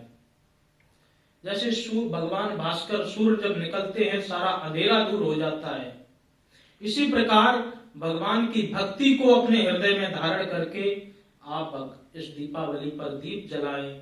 और दीप जलाने से आपके अन्य प्रकार के रोग दोष कष्ट तो दूर होंगे ही, परंतु हृदय में भी जो अंधकार है, जो पाप है, जो अज्ञान है, वो भी दूर करने का प्रयत्न करें। तो हमारे मंदिर में बहुत अच्छी तरह दिवाली का आयोजन किया जा रहा है। आप लोग आए दिवाली के दिन और अपनी श्रद्धा अनुसार आप यदि दीप जलाना चाहते हैं तो दीप की बहुत थोड़ी सी धनराशि रखी गई है। आप 5 दीप जलाना चाहें, 11 दीप जलाना चाहें, आपको घर से कुछ भी लाने की जरूरत नहीं है। दीप भी यही है, बाती भी यही है और घी भी यही है। केवल आग लगाने का काम करना है। वैसा आग लगाने का नहीं, अंधकार को दूर करने का काम करना है, ज्ञान के प्रकाश को बढ़ाने का काम करना है। तो इसलिए मात्र जितने भी आप दीप जलाएंगे 1 पाउंड के हिसाब से आपका दीप इस मंदिर के प्रांगण में आप जितने भी जलाएं, 5 जलाएं तो 5 पाउंड, 11 जलाएं 11 पाउंड, 21 जलाएं। और जितने ज्यादा जलाएं उतना अच्छा है। मतलब आपके ऊपर है, कोई आपके ऊपर पाबंदी नहीं है कि आपको 11 ही जलाने हैं, आपको 21 जलाने हैं, लेकिन जलाएं जरूर। घर पे भी जलाएं, मंदिर में भी जलाएं। और हम आप सबके लिए माता जी से प्रार्थना करते हैं, माता लक्ष्मी जी से प्रार्थना करते हैं, माता भवानी जी से प्रार्थना करते हैं कि आपका शरीर सदा स्वस्थ रहे, जीवन में सब प्रकार से आपको भक्ति प्रदान हो और माता लक्ष्मी जी की कृपा आपके परिवार पर सदा निवास करती रहे। वो लक्ष्मी महारानी की जय, एकादशी माता की जय, अम्बे मात की जय, साचे दरबार की जय, कृष्ण कन्हैया लाल की जय, राजा रामचंद्र भगवान की जय, सभी देवी देवताओं की जय। जय जय श्री राधे श्याम। अब हम सब लोग आरती की ओर अग्रसर होंगे। आप सब लोग खड़े हो जाएं। एक तो सूचना है। अच्छा, उससे पहले जरूरत नहीं। एक दो सूचनाएं हैं, वैसे पंडित जी ने सब बता दी हैं। 4 तारीख को पंडित जी ने बताया कि एकादशी है, देव उठने एकादशी, शुक्रवार है मेरे ख्याल है उस दिन, शुक्रवार को। और 5 तारीख को हमारे मंदिर में, हमारी हिंदू लेस्टर सोसाइटी की तरफ से हमारा मंदिर, उसका पार्ट है हमारा, उसमें हिंदू एथिक्स के ऊपर टॉक होती है हर महीने के पहले शनिवार को। तो इस बार वो 5 तारीख को है। उस दिन मंदिर में हमारे ऊपर जो फंक्शन हॉल है वहाँ पर उसकी टॉक होगी। उसका टॉपिक है हिंदू एथिक्स, कि हिंदू हमारे प्रिंसिपल्स क्या हैं हिंदू धर्म के मुताबिक। और वो सालवान जी आ रहे हैं लेस्टर से, तो हम अपने घर से तो आ ही सकते हैं। और उसके लिए वो 90 प्लस हैं, 90 साल से ऊपर हैं, लेकिन वो आते हैं, बड़ी उनकी श्रद्धा है और बड़ा उसमें उनको बड़ा पैशन है उनका। 5 तारीख की शाम को ही हमारे मंदिर की सदस्य, कमेटी की भी सदस्य सुदर्शना शर्मा आंटी जी, उनके भतीजे चंद्रशेखर शर्मा जी के परिवार की ओर से रात का जगराता है। तो पूरी रात का जगराता होगा। कोई बाहर से संगीत की पार्टी आ रही है, और तो आप उसका भी आनंद लें। ये मौके बहुत कम मिलते हैं, माता का मंदिर है तो माता की चौकी जगराते तो होने ही चाहिए। तो उस दिन है, तो वो भी सौभाग्य हमारे को मिला, तो उसके लिए आप अपने दर्शन दें और अपने सौभाग्य को जागृत करें। 5 तारीख को रात को जगराता है। 6 तारीख को तुलसी विवाह है, उसमें 11 बजे से होगा। हमारे पास तुलसी माता के पक्ष के सत्यपासी आंटी हैं, जो हर बार उनके पक्ष से आती हैं। हमें अभी ठाकुर जी के पक्ष के हमें चाहिए, तो तुलसी विवाह होगा। हमारे पास पिछले से पिछले साल तो 3 थे हमारे पास, 3 पक्ष तुलसा जी की तरफ से थे और 3 पक्ष ठाकुर जी की ओर से थे। तो आप अपना नाम लिखवाएं, और लेकिन आपका आना जरूरी है। कोई भी उत्सव जब भी उत्सव होता है जब हम लोग आते हैं। और दैट वाज 6 तारीख संडे। 7 तारीख को पूर्णमासी की कथा है, उस दिन पूर्णमासी होगी। तो यहीं पे जैसे पंडित जी ने बताया कि हमारे मंदिर में हर महीने पूर्णिमा एक ही आती है, तो उसकी कथा होती है। और एकादशी 2 आती हैं, तो 2 एकादशी हैं, उनकी कथा पंडित जी करते हैं, आपने सुना। अभी जो उसके बाद की जो प्रोग्राम है वो बाद में बताऊंगा। आज एकादशी है, कल द्वादशी, और परसों त्रयोदशी और 14 दोनों हैं। तो त्रयोदशी को धनतेरस है, जैसे पंडित जी ने अपनी कथा में भी बताया कि आप जरूर अपने अपने घर में कुछ ना कुछ बर्तन लेके आए। धनवंतरी जी का दिन होता है। और उस दिन 14 है, जो छोटी दिवाली है, संडे है भाग्यवश। तो हमारे मंदिर में हर संडे को चौकी का, हम जैसे भजन कीर्तन का आयोजन होता है, वो भी होगा। तो हम छोटी दिवाली को भी हम दीप प्रज्वलित करेंगे। उस दिन आप आएं और यहाँ दीपे जलाएं, दिए जलाएं, तो उसमें भी आप आएं। तो हम कोशिश करेंगे कि कम से कम 108 की माला तो करेंगे। तो आप आएं, आपका आना जरूरी है। और जो दीपावली है, बड़ी दीपावली जिसको हम कहते हैं, जो 24 तारीख सोमवार को है, हमारे पास लगभग 325 दिए स्पॉन्सर हो गए हैं। ये एक बहाना है देने का और दान करने का और मंदिर को सपोर्ट करने का, क्योंकि मंदिर हमारे सबके सहयोग से ही चलता है, कोई तन से, कोई मन से, कोई धन से। तो वो तीनों का सहयोग बहुत जरूरी है। तो किसी ना किसी ढंग से एक तो दान हो जाता है और मंदिर को सहायता हो जाती है। तो हमारे पास 325 दियों का स्पॉन्सरशिप आ गई है। इस बार हम मिट्टी के दिए लाए हैं, मिट्टी के दिए, और हम उसमें घी की जोत और जैसे पंडित जी ने बताया वो होगा। तो आप आए, उसमें भी अपना सहयोग दें, अपना नाम लिखवाएं। और अंकुट का भी होगा 25 तारीख को, जो कि सूर्य ग्रहण है। पंडित जी ने, मैंने उसका मैसेज, जिनके पास मेरा नंबर है और जिनके नंबर मेरे पास है, उनके पास समाचार चला गया है। 25 तारीख को बड़ा जरूरी है, ट्यूसडे को सुबह के टाइम मंदिर बंद रहेगा, क्योंकि ग्रहण में भगवान जी को उनसे बचाया जाता है। और शाम को मंदिर उसी ढंग से शाम को 5 बजे से 7:30 बजे खुलेगा। मंदिर की शुद्धि होगी और शुद्धि के बाद मंदिर रेगुलर जैसे खुलता है तो वैसे खुलेगा। तो ट्यूसडे की सुबह मंदिर बंद रहेगा। और वेडनेसडे को मैं पंडित जी से भी बात नहीं करेंगे, उस दिन हम अंकुट का शायद आयोजन करेंगे। 26 तारीख होगी उस दिन बुधवार, तो उसमें अभी तक हमने ना तो लोगों से आह्वान किया है कि कैसे उसका 56 भोग कैसे लगेंगे, पर हमारी रमीला आंटी कह रही थी कि भी वो हर बार 11 चीज़ें बना के लाती हैं, तो 11 वो ले जाएंगी, तो फिर तो कितने रह गए, 45 ही रह गए, बन ही जाएंगे। तो वो करेंगे हम जैसे भी है। तो उस दिन हम शाम को अंकुट का दर्शन भी करेंगे, क्योंकि हमारे को सभी काम शाम को करने होते हैं, जैसा देश है वैसा वेश। तो सुबह के दिन नहीं, भगवान को दिन में भूखा रखेंगे और शाम को 56 भोग का दर्शन भी करवाएंगे और भोग भी करेंगे। तो मेरा ख्याल है यही है पंडित जी, है ना। उसके बाद भाई दूज है, आप सबको मालूम है 26 को ही, अच्छा 26 को ही भाई दूज है। तो आप उस दिन उसको हम क्या बोलते हैं पंडित जी, यम द्वितीया भी बोलते हैं। तो वो बड़ा महत्वपूर्ण है। आप जरूर अपने, इस बार लोग कहते हैं कि भाई बहनों के घर का, लड़कियों के घर का खाना नहीं खाते, लेकिन इस दिन जरूर जाके भाई अपनी बहन के घर खाना खाते हैं। तो ये जरूरी है। तो मैं तो जरूर कोशिश करता हूँ, और मेरे को तो कोई भी बुलाए मैं तो खाने के लिए, चाय के लिए कहीं भी पहुंच जाता हूँ। लेकिन उस दिन मैं जरूर जाता हूँ। हमारी बुआ जी तो नहीं है, पर फिर भी मैं उनके घर जरूर जाता हूँ। तो जरूर जाए। और इस दिन तो बड़ी यम की और यमुना जी की जो आपस में नहीं बनती थी, शनिदेव जी की, तो उस दिन वो गए थे, तो उनका भी ऐसे ही परिवार बना। भगवान सबके ऐसे ही परिवार बने रहें। पंडित जी बस मेरे को लगा आपकी टुकनी हुए तो मेरे को बराबरी तो करनी थी। नहीं, इसमें कभी पीछे थोड़ी रहते हो। चलो आ जाओ आरती के लिए। हाँ जी आरती करें।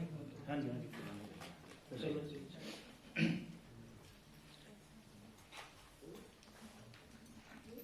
हरि ओम। दीपो ज्योतिर्परब्रह्म, दीपो ज्योति जनार्दन, दीपो हरतु मे पापम, पूजादि नमोस्तुते। शुभं भवतु कल्याणं, आरोग्यं सुख संपदं, आत्मज्योति प्रकाशाय दीप ज्योतिर्नमोस्तुते। श्री बांके बिहारी तेरी आरती गाऊं, श्री बांके बिहारी तेरी आरती गाऊं, आरती गाऊं प्यारे आपको मनाऊं, आरती गाऊं प्यारे आपको मनाऊं। श्री बांके बिहारी तेरी आरती गाऊं, मोरे मुकुट तेरे शीश पे सोए, मोरे मुकुट तेरे शीश पे सोए। प्यारी बंसी मेरो मन मोहे, प्यारी बंसी मेरो मन मोहे। देख छवि बलिहारी में जाऊं, श्री बांके बिहारी तेरी आरती गाऊं। चरणों से निकली है गंगा प्यारी, चरणों से निकली गंगा प्यारी, जिसने सारी दुनिया तारी, जिसने सारी दुनिया तारी। उन चरणों में दर्शन पाऊं, श्री बांके बिहारी तेरी आरती गाऊं। दास अनाथ के नाथ आप हैं, दास अनाथ के नाथ आप हो। सुख दुख जीवन प्यारे साथ आप हो, सुख दुख जीवन प्यारे साथ आप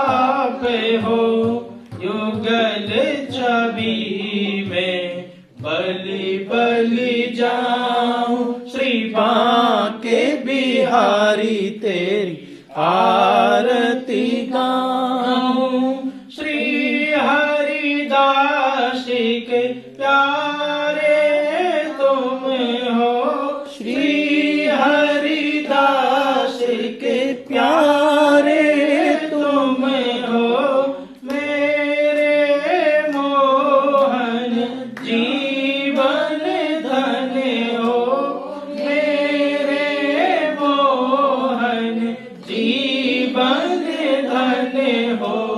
हरि चरणों में मैं शीश झुकाऊं, श्री बांके बिहारी तेरी आरती गाऊं, आरती गाऊं प्यारे आपको मनाऊं, श्री आरती गाऊं प्यारे आपको मनाऊं, श्री बांके बिहारी तेरी आरती गाऊं, कुंज बिहारी तेरी आरती गाऊं, हे गिरधर तेरी आरती गाऊं।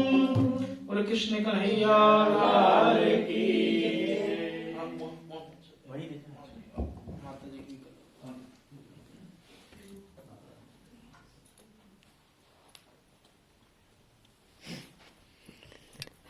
हे प्रभु।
मैया नासाग्रे मोती कोटित चंद्र दिवाकर कोटित चंद्र दिवाकर राजत समझो